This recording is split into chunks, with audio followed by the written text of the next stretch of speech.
అందరికీ నమస్కారం. కులమతాలకు భావద్వేషాలకు అతీతంగా అందరినీ ఒక్కటి చేసి అందరితో పాటు అంగరంగ వైభవంగా జరుపుకునే పండుగ వినాయక చవితి.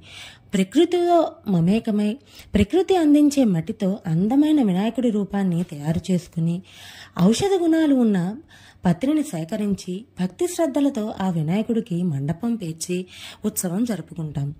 వినాయకుడి విగ్రహాన్ని తెచ్చుకోవడం దగ్గర నుండి పూజలు చేసి నిమజ్జనం చేసే వరకు అంతా కోలాహలమే.